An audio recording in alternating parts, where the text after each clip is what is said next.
बिस्मिल्लाहिर्रहमानिर्रहीम। मैं रशीद ज़फ़र और आप देख रहे हैं उर्दू विद रशीद ज़फ़र में। आज एक नए टॉपिक के साथ मैं आपके सामने हूँ। साले दोम उर्दू सिलेबस सीरीज़ में आज मज़मून नवीसी में मेरा टॉपिक है, जो मेरा मौजू है वो है कश्मीर हमारी शारक। तो कश्मीर एक ऐसा इशू है स्टूडेंट, जिसको हम बचपन से सुनते आ रहे हैं और इसको हम लोग टीवी पे और जब से होश संभाला है हम कश्मीर के मसले को, क्योंकि कश्मीर एक डिस्प्यूट है, एक इशू है, एक फड्डा है, एक दो मुल्कों के दरमियान एक वाज़े जो है वो लड़ाई का जो है एक सबब है। और कश्मीर के हवाले से, जो इसकी तारीख़ के हवाले से जो मैं बातें आज डिस्कस करूँगा, वो आपको पता है कि हमारा मज़मून है और हमने मज़मून इस हवाले से लिखना है। इसको हम लोग सीधे तरीके से हम लोग करेंगे तो हमें समझ आएगी कि जब हम इसकी तारीख़ और इंडो पाक तारीख़ का थोड़ा सा मैं हवाला देता रहूँगा और आपने कोशिश करनी है कि इसके हर पहलू को बहुत अच्छे तरीके से आप समझ लें। स्टूडेंट्स देखें कि सबसे पहले मैं तारीख़ बरे सग़ीर का ज़िक्र करूँगा, ठीक है। तारीख़ बरे सग़ीर से अगर हम शुरू करें, क्योंकि हम डायरेक्टली कश्मीर पे नहीं आएंगे, हम इसको पहले शुरू करेंगे कि कॉज क्या थी, इसकी जो है वो वजह क्या थी। स्टूडेंट्स, अंग्रेज़ों ने जो सबसे पहले तो मुस्लिम हुकूमत थी। ज़ाहिरी बात है कि तारीख़ बरे सग़ीर इस पे मुस्लिम दौरे हुकूमत रहा, 1000 साला मुस्लिम दौरे हुकूमत रहा और मुसलमानों ने ना सिर्फ अदलो इंसाफ से यहाँ हुकूमत की, फिर मुग़लिया सल्तनत, फिर वो ज़वाल का शिकार हुई, अयाशी का शिकार हो गई मुग़लिया सल्तनत। और जब मुग़लिया सल्तनत अयाशी और ज़वाल का शिकार हुई तो उसके बाद ये हुआ कि अल्लाह ताला की तरफ से ये आते हैं फिर उरूज और ज़वाल। जिस तरह के अल्लामा इकबाल ने भी कहा ना कि हुकूमत का तो क्या रोना कि वो एक आर्जी शय थी, ठीक है, नहीं दुनिया के आईने मुसल्लम से कोई चारा। तो फिर उसके बाद अंग्रेज़ों की हुकूमत आ गई बरे सग़ीर पाको हिंद में। बरे सग़ीर यानी कि खुशकी का एक छोटा टुकड़ा, और उसमें पाकिस्तान, बांग्लादेश और इंडिया जैसे ममालिक जो है वो उसमें शामिल थे। स्टूडेंट्स, अंग्रेज़ों की हुकूमत आई और अंग्रेज़ों की हुकूमत में मैं आपको स्टार्टिंग से ये चीज़ बता दूं कि जब अंग्रेज़ों की हुकूमत आई तो इसमें ये आगे जाके मैं इसका वैसे ज़िक्र करूँगा, लेकिन इसको मैं स्किप कर रहा हूँ यहाँ से क्योंकि आगे उसका ज़िक्र मौजूद है। जब अंग्रेज़ों की हुकूमत आई तो अंग्रेज़ों ने एक वेल प्रिपेयर्ड हुकूमत की और आइन बनाए, इस मुल्क के कानून बनाए, हर चीज़ बड़ी अच्छे तरीके से और मेंटेन जो है वो उन्होंने की, और इस मुल्क को दस्तूर दे के गए, इस मुल्क को आइन दे के गए। अभी तक उनका गवर्नमेंट ऑफ इंडिया एक 1935 वाला वो चल रहा है। अच्छा, फिर उसके बाद तहरीक आज़ादी यानी कि जो मूवमेंट शुरू हुई, आज़ादी की जो तहरीक शुरू हुई, आज़ादी की तहरीक के बाद जो है जब 3 जून का मंसूबा आज़ादी हिंद जो है वो पेश हुआ, उसमें बाकायदा तौर पे एक ये जो है शिक थी कि जो मुस्लिम अक्सरियती इलाके हैं उनको मुसलमानों के हवाले करके, और जो हिंदू अक्सरियती इलाके हैं उनको हिंदुओं के हवाले कर दिया जाए। तो स्टूडेंट्स, उस टाइम ये देखें ना, जो एक बात को बड़े अच्छे तरीके से आप लोग समझ लें कि जो इंडो पाक तकसीम हुई है, उस तकसीम में 3 चीज़ें थीं कि एक तो जो हिंदू इलाके थे, एक तो वो इलाके थे जो हिंदू थे, हिंदू अक्सरियती इलाके थे, और एक वो इलाके थे जो मुस्लिम अक्सरियती इलाके थे, और तीसरे नंबर पे वो देसी रियासतें थीं जिनको मैं देसी रियासतें कहूँगा। 568 रियासतें थीं जो खुद मुख्तार थीं, जिनके अपने रियासत के वो नवाब थे। अगर वो मुस्लिम स्टेट थी तो वो नवाब थे, और अगर वो हिंदू स्टेट थी तो वो राजे थे, ठीक है। अब उन देसी रियासतों में जैसे कि जूनागढ़, जैसे कि हैदराबाद, दक्कन, और जैसे कि कश्मीर और इस तरह की और कई रियासतें थीं, उनको उन्होंने ये दे दिया इख्तियार कि जो उस रियासत का बड़ा, जो रियासत का नवाब है और जो रियासत का राजा है, वो जो डिसाइड करेगा, यानी कि अगर वो चाहता है कि वो इंडिया के साथ तो वो इंडिया के साथ मिल जाए, अगर वो चाहता है कि वो पाकिस्तान के साथ इल्हाक करना चाहता है तो इल्हाक कर ले, अगर वो खुद मुख्तार रहना चाहता है तो वो खुद मुख्तार भी रह सकता है, ठीक है। जिस तरह रियासत बहावलपुर हमारे हिस्से में आई, रियासत बहावलपुर के नवाब थे, रियासत हैदराबाद दक्कन के जो नवाब गुजरे। तो जो बेसिकली फैसला हुआ कि उसमें इस तस्वाब राय देखा जाएगा, उसमें यह देखा जाएगा कि कौन सी जो रियासतें हैं उनमें ज़्यादा तादाद जो है वो किस उसकी मज़हब की है, मुस्लिम्स की है कि वो जो है हिंदुओं की है। तो स्टूडेंट्स अब इसमें आगे जाके देखते हैं। तो मुस्लिम रियासतें थी, हिंदू रियासतें थी, उसमें एक रियासत थी जी, रियासत कश्मीर। कश्मीर एक मुस्लिम रियासत थी और इसकी आगे मैंने थोड़ी सी हिस्ट्री भी आगे जाके मैं आपको बताऊंगा। यहाँ पे जाके कश्मीर एक मुस्लिम रियासत थी और कानून आज़ादी हिंद के तहत जो फैसला हुआ उसमें स्टूडेंट कायदे आज़म के साथ, कायदे आज़म एक ईमानदार लीडर थे, एक साफ लीडर थे, साफ गो बंदे थे, साफ दिल थे। लेकिन रेड क्लिफ अवार्ड में गुरदासपुर के कुछ इलाकों को चेंज किया गया। वो एक लंबी स्टोरी है, वो एक लंबी तारीख है और उसमें वो चेंज किया गया इलाकों को। और उन इलाकों को चेंज इसलिए किया गया कि ताकि पाकिस्तान का कश्मीर से जो है वो दाखिली जो एक ज़मीनी रास्ते को मुनक़ता कर दिया गया। लेकिन उस वक़्त जो एक इतना बड़ा सियासी पॉलिटिकल इशू चल रहा था उस टाइम, तो उस वक़्त इस छोटे से इशू की तरफ तवज्जो ना जा सकी कायदे आज़म की भी और पाकिस्तान के जो उस वक़्त के जो मुस्लिम लीडर्स की। तो हिंदुओं की हट धर्मी शुरू हो गई और वो कश्मीर के हवाले से कश्मीर पे जो है वो अपना फ़ौज उतारने में कामयाब हो गए। मलकियत का तनाज़ा है जी, ये दो मुल्कों के दरमियान बेसिकली मिल्कियत का तनाज़ा है। पाकिस्तान जो है वो चाहता है कि पाकिस्तान की ये विश है और कश्मीरियों की भी विश है कि कश्मीर जो है वो पाकिस्तान का हिस्सा बने। तो मलकियत कश्मीर पाकिस्तान की शारक। इसी तरह हिंदू जो है वो कहते हैं जी कश्मीर जो है वो इंडिया का, हिंदुस्तान का अटूट अंग है। लेकिन पाकिस्तान के जो बानिए पाकिस्तान कायदे आज़म ने कहा कि कश्मीर पाकिस्तान की शारक है और कोई भी ये नहीं चाहता कि वो अपनी शारक को दुश्मन की तलवार के नीचे दे दे। और अगर आप वैसे भी देखें तो पाकिस्तान के नक्शे में जो कश्मीर है वो बिल्कुल ऐसी जगह पे कायम है, ऐसी जगह पे है कि बिल्कुल ऐसे लगता है कि वो पाकिस्तान की शारक है। तो ये शारक कहते हैं स्टूडेंट्स, ये जो हमारी नाली, बड़ी नाली होती है, इससे आगे मज़ीद जो हाजमे की, और वो जिस तरह बकरा जब ज़िबा किया जाता है, जानवर ज़िबा किया जाता है तो उसकी शारक काटी जाती है और उसके बाद वो फिर अपनी जान जो है वो जाने आफरीन के सुपुर्द कर देता है। स्टूडेंट्स कश्मीर एक शुमाल मगरबी पहाड़ी इलाका है, बड़ा खूबसूरत पहाड़ी इलाका है और इसमें मैं इसके हुस्न के मुतालिक भी आगे जाके डिस्कशन करते हैं कि शुमाल मगरबी पहाड़ी इलाका है और बड़ा ज़बरदस्त और बड़ा खूबसूरत जो है ये पहाड़ी इलाका है। पानी तेरे चश्मों का चमकता हुआ सीमाब, जो अल्लामा इकबाल ने भी इसका जिक्र किया। और ए वादिये लौलाब, ए वादिये लौलाब, वादिये लौलाब कश्मीर, जम्मू कश्मीर जो इंडिया के ज़ेर असर इलाका है वहाँ की एक वादी है और अल्लामा इकबाल ने इस पर बाकायदा एक नज़म लिखी, पानी तेरे चश्मों का चमकता हुआ सीमाब। और इतनी ज़बरदस्त वो नज़म है और उस हवाले से अल्लामा इकबाल ने कश्मीर पे बहुत ज़बरदस्त जो है वो उसका ज़िक्र करते रहे अपनी शायरी में। स्टूडेंट्स ये ख़ित्ते का तनाज़ा है, कश्मीर ख़ित्ते का तनाज़ा है और ख़ित्ता 3 हिस्सों में मुनक़सिम है। ये 3 ममालिक की जो आपस में तनाज़ा है, लोग इसको 2 ममालिक का तनाज़ा समझते हैं, कश्मीर 3 ममालिक का तनाज़ा। क्योंकि आज मेरा मौजू सिर्फ कश्मीर हमारी शारक से मुतल्लिक है, लिहाजा मैं उसी पे बात करूँगा, तो इसका जिक्र हम लोग कम करेंगे क्योंकि हम कश्मीर की तारीख़ पे बात नहीं कर रहे इस मजमून में। हम कश्मीर को अपना जो है वो ज़ाती मसला, हमारी शारक जो है वो डिस्कस कर रहे हैं। तो स्टूडेंट्स हमारे पास आज़ाद कश्मीर है, ठीक है, आज़ाद कश्मीर का ख़ित्ता हमारे पास है और इंडिया के पास जम्मू कश्मीर और लद्दाख का ख़ित्ता है, तिब्बत का जो ख़ित्ता है और उसके साथ और जो एक मशहूर जो है चाइना की सरहद के साथ लगते हैं, वो सारा ख़ित्ता जो है वो चाइना के पास है। जब इसका फ़ैसला हो जाएगा फिर वो चाइना इस में जो है एक पार्टी तो नहीं है बहुत बड़ी, चाइना की सपोर्ट पाकिस्तान के साथ ही है।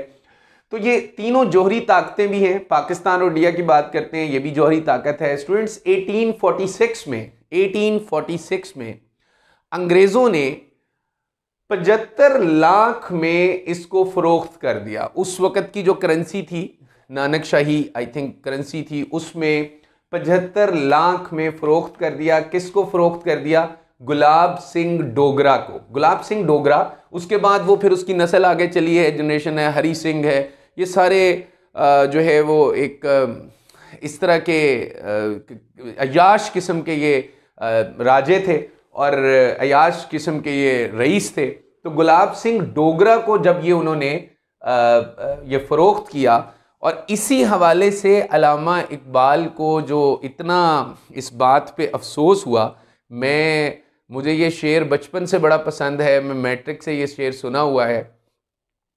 फ़ारसी में ये शेर है कि बादे सबा, अल्लामा इकबाल कितने दुख और करब की कैफियत से, अल्लामा इकबाल जो हैं वो कितने दुख और करब की कैफियत से जो है इस बात से नादिम हैं और इस बात पे दुख का इजहार कर रहे हैं कि कौम बेच दी। स्टूडेंट्स, 75 लाख में फरोख्त कर दी एक पूरी कौम अंग्रेजों ने, और किसी ने उस पर कोई आवाज़ नहीं उठाई और किसी ने उस पर कोई ऐसी जो है वो बात नहीं हुई, और गुलाब सिंह डोगरा राज के हवाले कर दी गई वो कश्मीर की पूरी वादी। तो अल्लामा इकबाल क्या कहते हैं जी, अल्लामा इकबाल यहाँ बड़ा ज़बरदस्त बात करते हैं कि बादे सबा अगर ब जनीवा गुज़र कनी, बादे सबा अगर ब जनीवा गुज़र कनी, हरफ़े ज़मा ब मजलिस अक़वाम बाज़ गोए, हरफ़े ज़मा ब मजलिस अक़वाम बाज़ गोए, दहकानो किश्तो जुओ ख़याबा फ़रोख्तंद, कौमे फ़रोख्तंद वचे अर्ज़ा फ़रोख्तंद। कितना दुख है इस शेर में।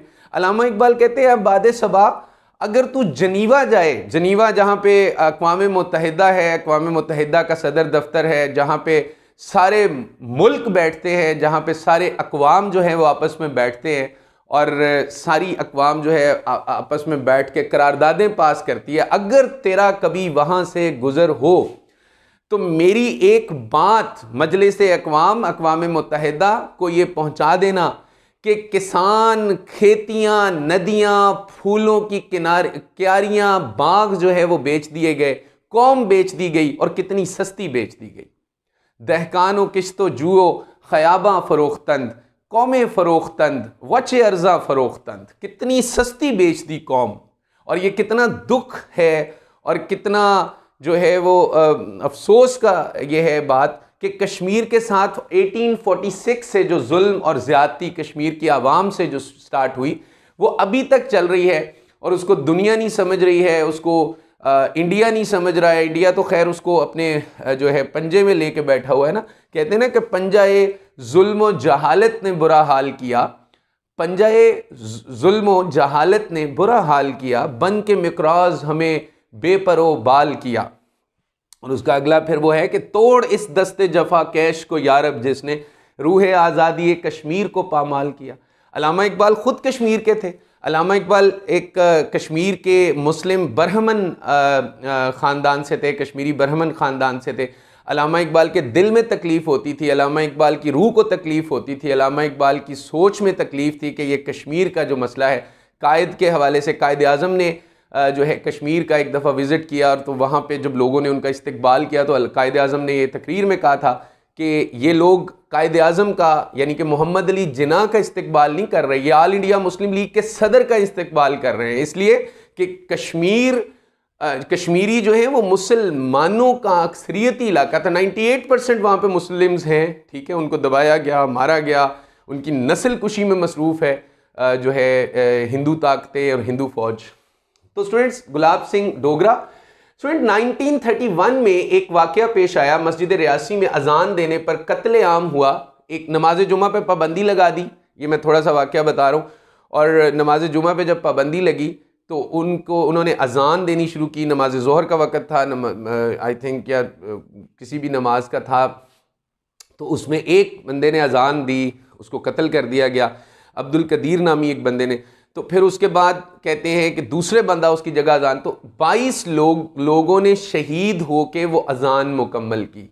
यानी कि वो जो तारीख़ कश्मीर जो है तारीख़ इस्लाम की तरह खून से लिखी गई है, और वो ज़ाहिर बात है कि इस्लाम की तारीख़ भी जो है वो खून से लिखी गई है। तो स्टूडेंट्स 22 मुसलमान उसमें शहीद हुए। और ज़्यादा स्टूडेंट एक और चीज़ मैं आपको साथ साथ बताता रहूँ कि ज़्यादा हिस्सा जो है वो कश्मीर का भारत के कब्ज़े में है। मेरे पास वो थे उनके जो हिस्से के वो भी थे कि कितना रकबा उनके पास है, वो लिखे हुए थे। ज़्यादा हिस्सा भारत के कब्ज़े में है ठीक है स्टूडेंट्स, ये जन्नत नज़ीर वादी है। सबसे ज़्यादा हिस्सा भारत के कब्ज़े में है, दूसरे नंबर पे फिर पाकिस्तान के कब्ज़े में है जो पाकिस्तान के ज़ेर कंट्रोल है, और फिर तीसरे दर्जे में वो चाइना के ज़ेर कंट्रोल है। और जो पाकिस्तान और इंडिया के दरमियान जो सरहद है उसको बैनुल अक़वामी सरहद तो नहीं कहेंगे, लाइन ऑफ कंट्रोल कहा जाता है, LOC, यानी कि उसको एक आर्जी सरहद बनाई हुई है। अभी उसका फैसला होना जो है वो बाकी है, लेकिन इंडिया की हट धर्मी की वजह से वो फैसला हो नहीं रहा।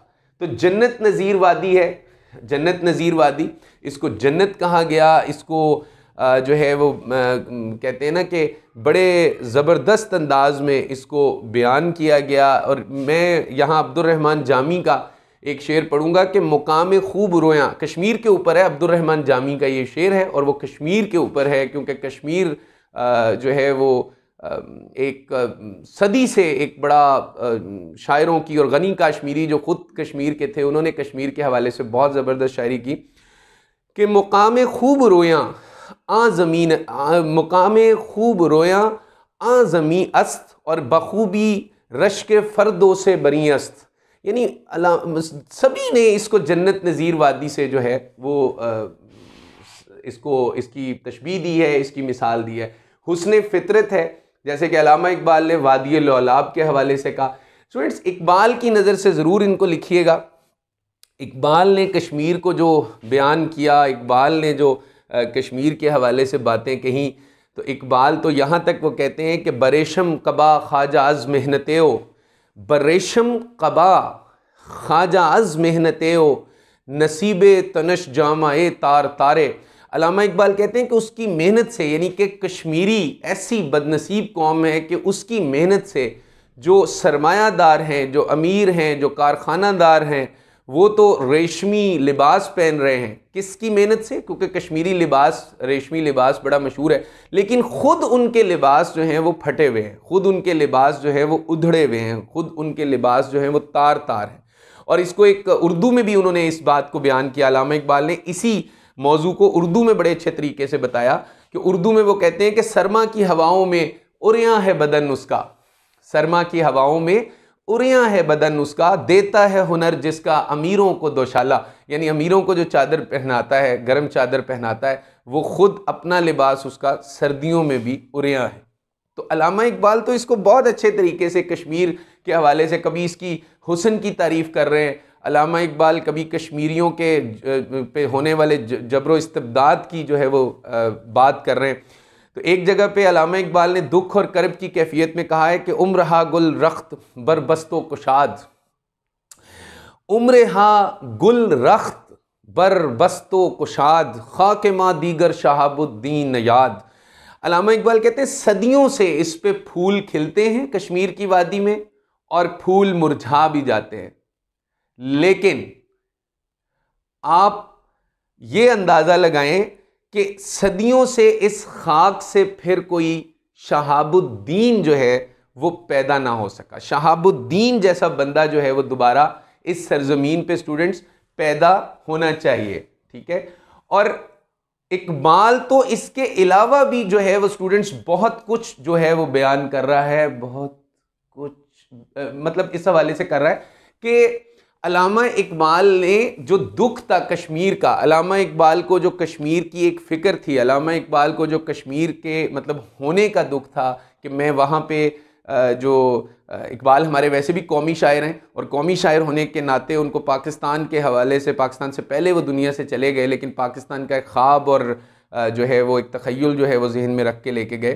तो वो कहते हैं कश्मीर के हवाले से कि काश्मीरी के बाबंदगी खू गिरफ्ता, काश्मीरी के बाबंदगी खू गिरफ्ता, बुते में तराशद से जसंगे मज़ारे, और ज़मीरश तही अज़ ख़याल बुलंदे, खुदी ना शनासे ज खुद शर्मसारे, न दर दीदा ए ओ फ़रोग़ निगाहे, न दर सीना ए ओ दिले बेकरारे।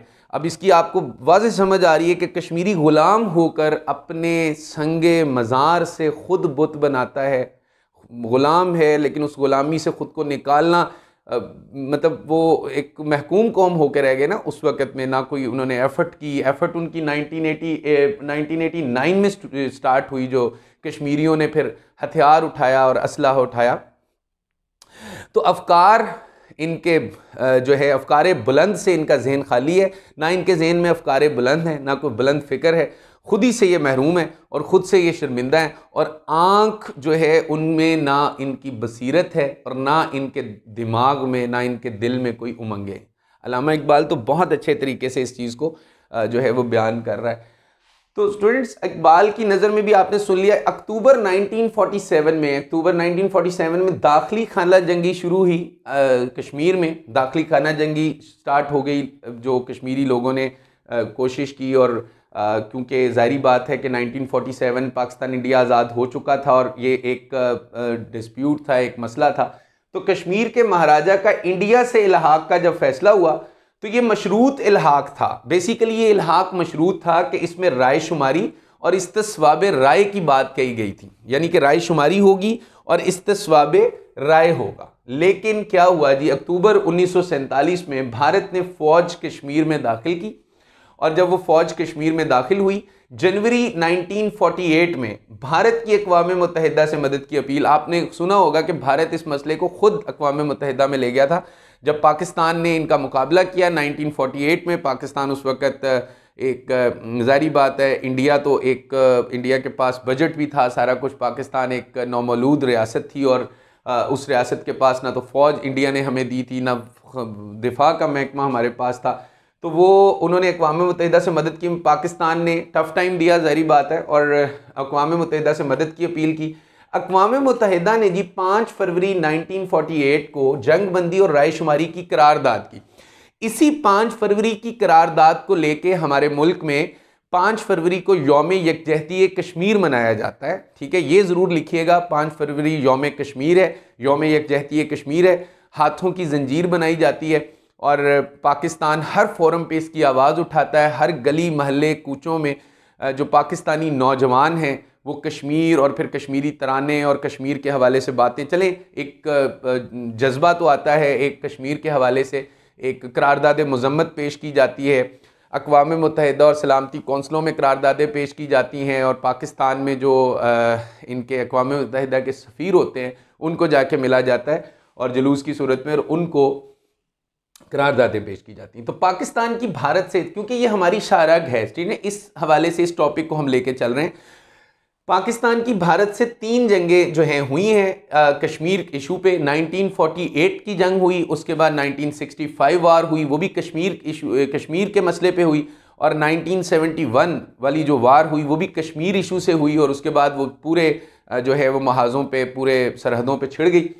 तो स्टूडेंट्स, पाकिस्तान हर साल अक़वाम मुत्तहिदा में कश्मीर की करारदादें पेश करता है। हमारा हर प्राइम मिनिस्टर, हमारा जो अक़वाम मुत्तहिदा में जो हमारा मुस्तकिल सफ़ीर होता है, जो वो भी कश्मीर के हवाले से बात करता है। हर साल जो एक स्पीच होती है, अक़वाम मुत्तहिदा का इजलास होता है स्टूडेंट्स, उसमें भी हमारा जो नुमाइंदा होता है, चाहे वो प्रेसिडेंट हो, चाहे वो प्राइम मिनिस्टर हो, चाहे वो फॉरेन मिनिस्टर हो, वो जाके कश्मीर की बात जो है वो ज़रूर वहाँ पे जाके करता है। ठीक है, कश्मीर और पाकिस्तान स्टूडेंट्स लाज़िम मलज़ूम है। और 5 फरवरी मैंने आपको बता दिया यौम यकजहती कश्मीर है। 5 फरवरी को ज़रूर यौम यकजहती कश्मीर के हवाले से लिखा जाए। और ज़ाहिर बात है 1947 में ये शरह 85% थी, मतलब आप लोग कह सकते हैं कि 85% जो है वो मुसलमानों की शरह वहाँ पे थी। और अब तो मुसलमान जो हैं वो उस वादी में सबसे जो हैं वो ज़्यादा हैं, सबसे ज़्यादा तादाद में जो हैं वो आबाद हैं। और 98% तकरीबन अब 2010 से जो राय शुमारी हुई, जो मरदमशुमारी हुई थी, उसमें 98% है। लेकिन चूँकि एक ऐसा ख़ित्ता है जिस पे कब्ज़ा किया हुआ है, इसलिए वहाँ की जो ख़बरें आती हैं वो जो वहाँ पे वो होती हैं, वो सारी ऐसी ख़बरें होती हैं जिनको इंडिया जो है वो ज़ाती तौर पे बनाता है। जो असल ख़बरें जो हैं वो रुक जाती हैं। स्टूडेंट्स, पाकिस्तान और कश्मीर के दरमियान मजहबी, सकाफ़ती, समाजी हम आहंगी मौजूद है। ठीक है, अब ज़ाहिर बात है कश्मीरी और पाकिस्तानी यकजान दो कालिम हैं, और मैं कहता हूँ कि हर पाकिस्तानी, ठीक है, वो इसको कश्मीर के मसले को बचपन से सुनता है और इसको अपना जो है वो मसला कंसीडर करता है। और ज़ाहिर बात है कि मैं अगर फॉर एग्ज़ाम्पल अपने हवाले से बात करूं तो कश्मीर, बचपन से ही कश्मीर के तराने और कश्मीर के हवाले से हम लोग बड़े पुरज़म होते थे, और कश्मीर पाकिस्तान का बच्चा बच्चा जो है उसको कश्मीर इशू पे ये है कि कश्मीर जो है वो कश्मीर बनेगा पाकिस्तान। क़याम पाकिस्तान से कबल कश्मीरियों का फैसला, स्टूडेंट्स कश्मीरियों ने क़याम पाकिस्तान से कबल ये फैसला कर लिया था कि वो पाकिस्तान में शामिल होंगे, लेकिन पाकिस्तान जो है वो मुश्किल वक्त में कश्मीरियों के साथ सुन लें क्यों दे रहा है।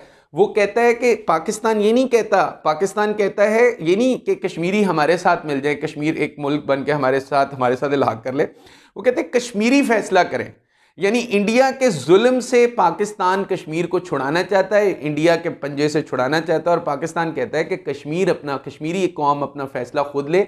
अगर वो खुद मुख्तार स्टेट के तौर पे आना चाहते हैं तो वो खुद मुख्तार स्टेट बना लें, अगर वो और इंडिया के पंजों से आज़ाद हो जाएं। लेकिन इंडिया अपनी हटदर्मी की वजह से उसके साथ फिर जारी बात है कि कश्मीर और इंडिया की आपस में वो ताकत के तवाज़ुन में फ़र्क है, इसलिए कश्मीरियों का साथ देने के लिए पाकिस्तान जो है वो एक फुल एफर्ट करता है, और हम उनके साथ हैं इसलिए कि कश्मीर हमारी शारक है। ठीक है, पाकिस्तान का अक़वाम मुत्तहिदा में एक वाज़ेह मौक़िफ़ है स्टूडेंट्स, पाकिस्तान ने अक़वाम मुत्तहिदा, और पाकिस्तान इस मौक़िफ़ से कभी भी पीछे नहीं हटा।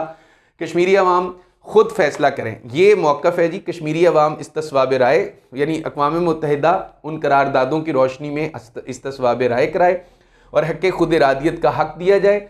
स्टूडेंट्स एक और भी है कि 1989 में कश्मीरियों की मुसल्लह जदोजहद शुरू हुई, और ये जो मुसल्लह जदोजहद थी ये कश्मीरियों ने खुद शुरू की थी, लेकिन इसका इल्ज़ाम पाकिस्तानियों पे जो है वो लगाते रहे कि घुस बैठिए, और इस हवाले से वो बातें करते रहे। लेकिन स्टूडेंट्स बात ये है कि ज़ारी बात है कि कश्मीरियों ने ये एफ़र्ट जो है वो ख़ुद से स्टार्ट की थी, और इस एफ़र्ट को वो लेके अभी तक वो चल रहे हैं।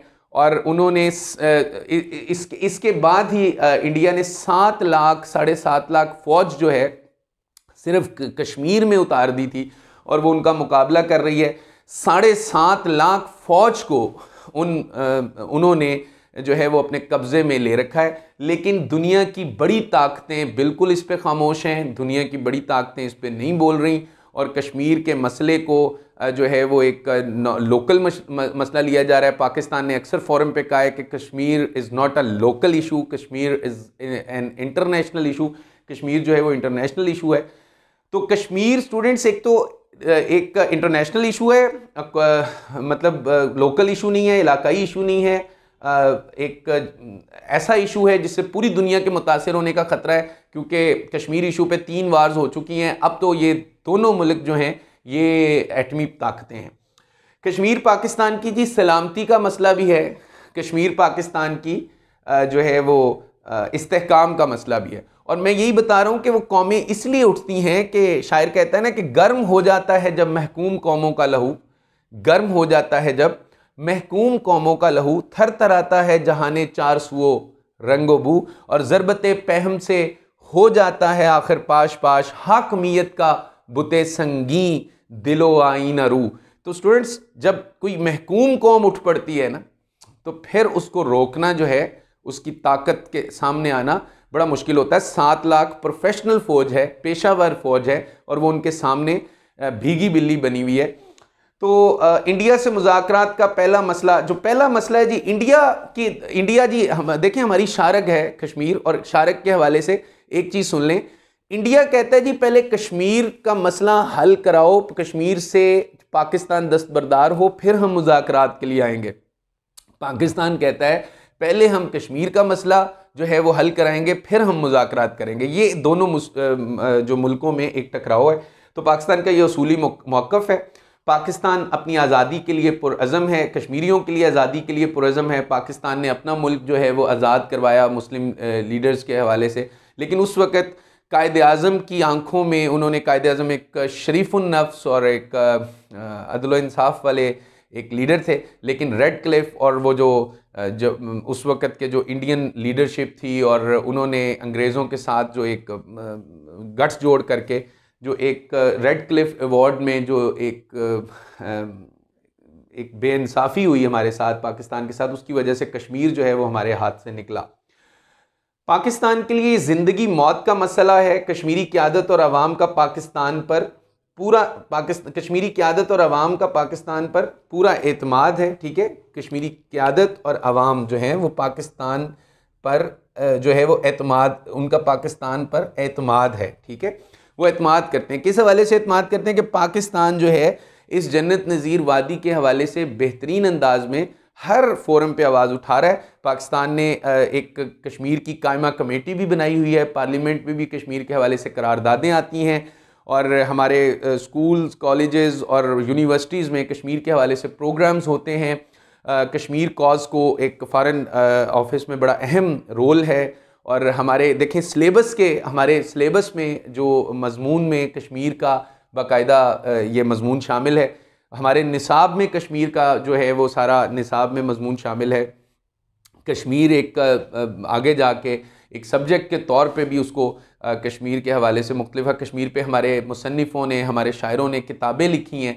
तो इस लिहाज से मैं यही बात कर रहा हूँ कि कश्मीर वाकई हमारी शारक है और पाकिस्तान का बच्चा बच्चा और पाकिस्तान का हर बूढ़ा जवान औरत हर कोई चाहे वो जिस फोरम पे भी है वो कश्मीर को अपनी शारक तसव्वुर करता है, क्योंकि कायदे आज़म ने इसको कहा था। स्टूडेंट्स, नसरी हवाला जात में मैंने लिखा है कि कश्मीर पाकिस्तान, ये कायदे आज़म का कौल है कि कश्मीर पाकिस्तान की शारक है। कोई कौम ये बर्दाश्त नहीं करती कि अपनी शारक जो है वो दुश्मन की तलवार के हवाले कर दे, यानी दुश्मन के हवाले कर दे। दूसरा नसरी हवाला है कि कश्मीर एक मुस्लिम रियासत है, पाकिस्तान की आवाम और हुकूमत की हमदर्दी इनके साथ है। और फिर तीसरा है जी कि कश्मीर पाकिस्तान की आवाज़ है और पाकिस्तान जो है वो कश्मीर की सदा है। कश्मीर अपने मुस्तकबिल का फ़ैसला ख़ुद करेगा, जो यकीनी तौर पर उनके अवाम की हकीकी आवाज़ यानी कि पाकिस्तान होगा।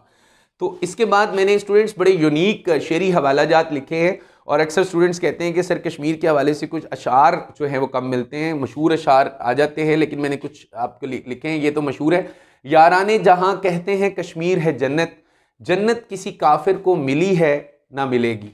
और फिर है कि आलम बाला में है पर तो इसी कश्मीर का, और एक पहलू ये भी है कश्मीर की तस्वीर का। और फिर है कि आज वो कश्मीर है महकूम व मजबूर व फ़कीर, कल जिसे अहले नज़र कहते थे ईरान सग़ीर। और फिर ये मैंने शेर पढ़ा भी था और उसका दूसरा जो है तीसरा चौथा मिसरा है कि तोड़ उस दस्ते जफा कैश को यारब जिसने रूह आज़ादी कश्मीर को पामाल किया। और फिर है कि मेरे वतन तेरी जन्नत में आएंगे एक दिन, सितम शारों से तुझको छुड़ाएंगे एक दिन। और फिर उसके बाद जो अगला शेर है वो है कश्मीर का चमन जो मुझे दिल पजीर है, इस बागे जहाँ फ़िज़ा का ये बुलबुल असीर है। और विरसे में हमको आई है आदम की जायदाद, जो है वतन हमारा वो जन्नत नज़ीर है। और उसके बाद वो कहते हैं कि अनकरीब आने को है कश्मीर में भी इनकलाब, वक्त उस्ताद ज़मां है और ज़माना पीर है। और फिर इसके बाद है कि मुखालिफ सातों में तुझको हमदम कौन रखेगा, मेरी वादी तेरे ज़ख्मों पे मरहम कौन रखेगा। तो स्टूडेंट्स, कश्मीर बनेगा पाकिस्तान, इस नारे के साथ मैं इख्तिताम करता हूँ। स्टूडेंट्स, हमें इंसान जो है वो इनफरादी तौर पे भी आज़ाद पैदा हुआ है और इज्तमाही तौर पे भी आज़ाद पैदा हुआ है और मुल्की तौर पे भी आज़ाद है। इंसान अपने सब मामलों में आज़ाद पैदा हुआ है। इसको ग़ुलाम करने वाला जो है वो बेसिकली इसकी असली आज़ादी को छीनता है। ठीक है, अल्लामा इकबाल ने कहा था ना कि सनूबर बाग में आज़ाद भी है, पाबा गिल भी है, इन्हीं पाबंदियों में हासिल आज़ादी को तू कर ले। Thank you so much. अल्लाह हाफ़िज़।